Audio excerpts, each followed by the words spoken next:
Olá, minha gente, beleza? Falaremos hoje sobre os processos de composição, tá? Estamos lá na página 47 do livro de vocês, né, no módulo 3, falando sobre os processos de formação de palavras ainda, tá? Lembrando que a gente está fazendo um estudo comparado, né, com o livro didático e o livro Morfologia do Carlos, cismei com Cláudio, do Carlos Alexandre Gonçalves. Lá na página 47, vocês vão ver que há, logo de início, um conceito relacionado à composição, tá bom? Então tá lá, processo que consiste em formar uma palavra, a composta, a partir de duas ou mais palavras ou radicais. Então, aí a subdivisão, né? Composição, dois tipos de composição, por justaposição e por aglutinação. E aí tem os processos secundários, hibridismo e onomatopeia. Depois eu vou pedir que vocês façam a leitura. E aí a gente compara, né? Para ter uma ideia melhor acerca da composição. Já no Carlos Alexandre, ele fala que a composição é um processo, é o processo de formação de palavras que envolve a junção, o encadeamento,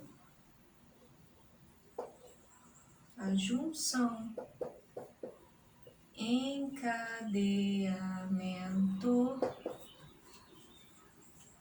de duas bases. Olha como é que ele se refere, não são de duas bases,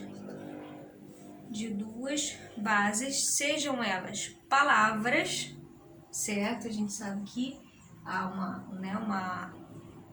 uma grande distinção entre palavra e vocábulo, né? De duas bases, sejam elas palavras ou radicais, né?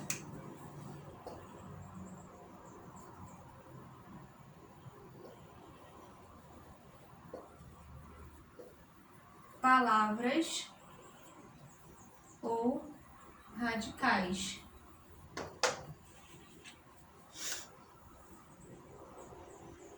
E aí ele vai falar dos radicais, que ele vai chamar de neoclássicos. Depois a gente vai falar sobre os radicais neoclássicos aqui. E aí ele dá, por exemplo, né, um exemplo de duas bases. Pé de cabra, né, duas bases, por exemplo, pé de cabra. E radicais neoclássicos, como por exemplo, sociopata. Pé de cabra é uma ferramenta, né? Não o pé da cabra, é uma ferramenta. E de radicais neoclássicos, exemplo de sociopata, né? Um indivíduo que tem um comportamento antissocial, ele é um sociopata. Desse modo, distingue-se as composições de base livre. Então, nós temos aí as composições de base livre, certo? Quando você tem duas palavras servindo para a criação de uma terceira. Então, qual é a composição de base livre? Duas palavras, né? Servindo para a criação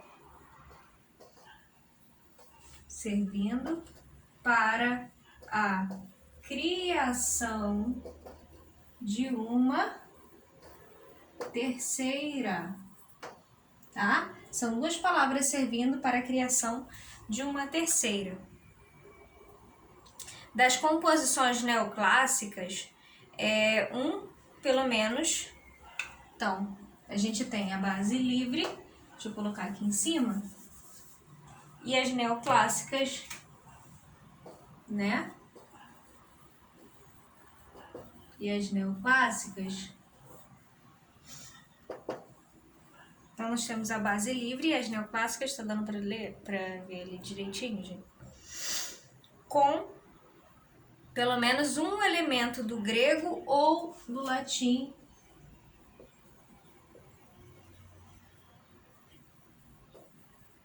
elemento do grego do grego ou do latim. Pelo menos um elemento do grego ou do latim, tardiamente incorporado à língua no século XIX, mais especificamente na linguagem técnico-científica e filosófico-literária. A gente vai ver isso com mais detalhes, tá bom? Então, a gente vai começar com os de base livre. Deixa eu apagar aqui, fiz essa fuga aqui, esse plano de fuga. Então, basicamente, a composição ela é dividida em base livre e neoclássica, segundo esse autor. Então, vamos começar com a composição de base livre.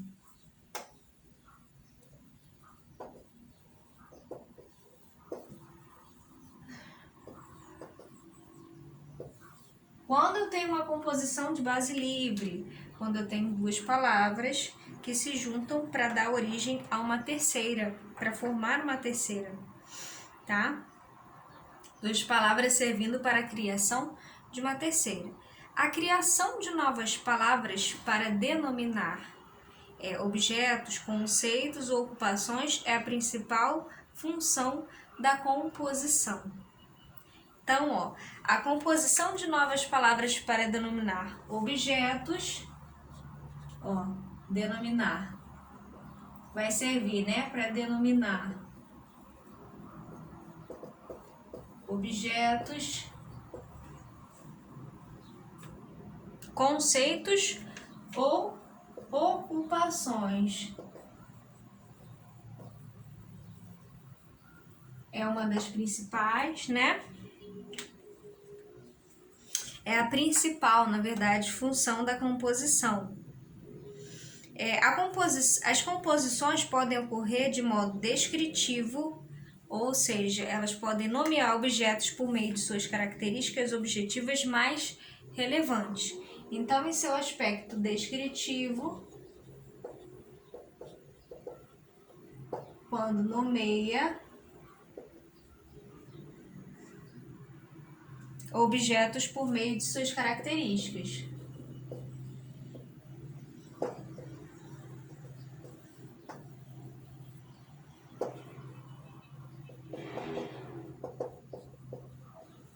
Por meio de suas características mais relevantes, como, por exemplo, né? Aí a gente tem um exemplo. Cantor, compositor. O que é um cantor-compositor, né? É a nomeação de alguém que canta e compõe, né? Como a gente nomeia alguém que canta e compõe ao mesmo tempo, cantor-compositor. Ou ainda como resultado do uso imaginativo da linguagem. Então, processo descritivo, o uso imaginativo da linguagem,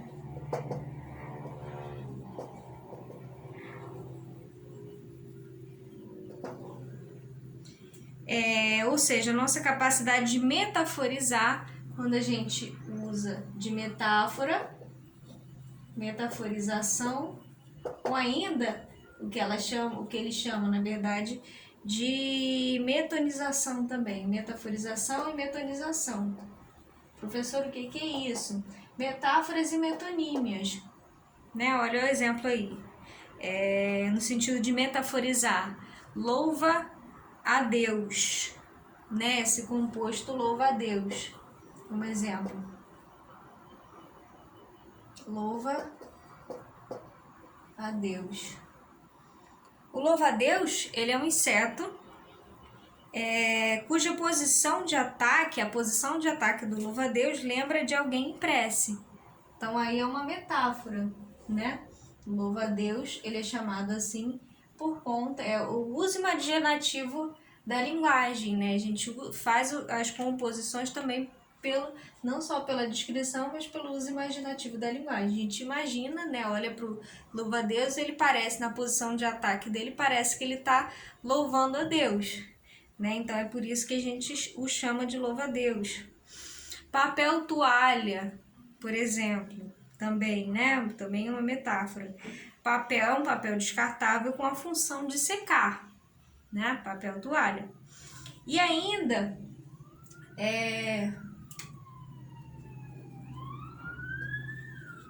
metonização. A metonização é, por exemplo, quando a gente torna, né, faz uso da metonímia. Então, por exemplo, boia fria,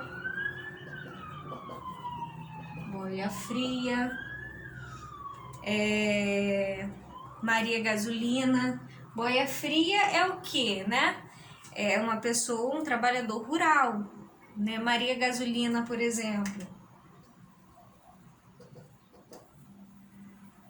é uma mulher que gosta de homens que tem carro, né? Então, isso aí, a gente faz uso dessas metáforas e dessas metonímias para a gente fazer as composições. Então, basicamente, a gente faz uso, né, das composições, e eu estou falando da base livre, né, de denominação de objetos, conceitos ou ocupações, né? Nomear objetos por meio de suas características, por exemplo, né? E o uso imaginativo da linguagem, certo? E ele vai dizer, e o livro de vocês também, que há 2 tipos de composição, tá? Deixa eu apagar aqui esse plano de fuga novamente.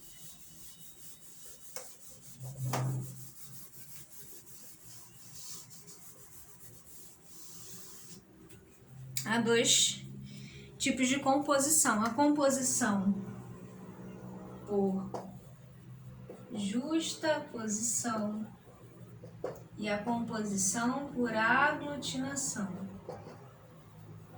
Ah, professor, isso é fácil, né? Composição por justaposição e aglutinação. Isso é interessante, né? Para a gente poder perceber como que cada autor aborda esses processos. E ele fala assim, por justaposição e aglutinação. No primeiro caso, no caso da justaposição,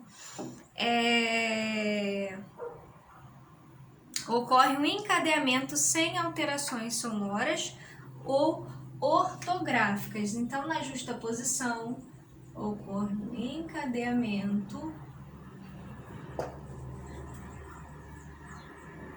sem alterações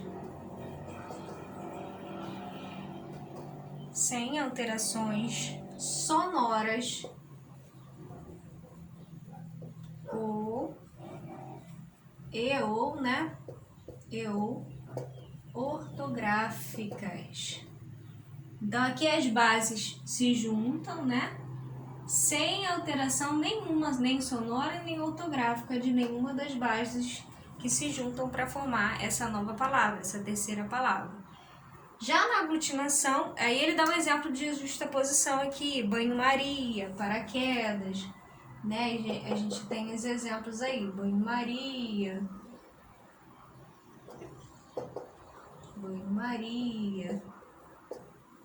paraquedas, e por aí vai, pé de cana. Já a aglutinação, é interessante que ele faz um comentário relacionado à aglutinação, que é interessante da gente ver aqui. Na aglutinação, trata-se da fusão das 2 bases. A fusão das 2 bases leva à alteração de um dos elementos formadores. Então, você tem lá a fusão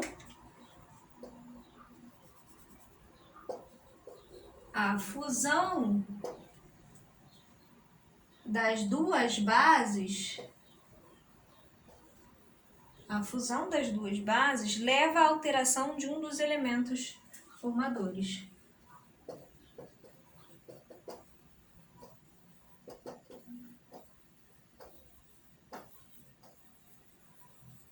O que isso quer dizer, né? A fusão das 2 bases leva à alteração de um dos elementos formadores. O que isso quer dizer, né? Que na fusão dessas bases, dessas 2 palavras, digamos assim, né? Você tem aí a alteração de um dos elementos.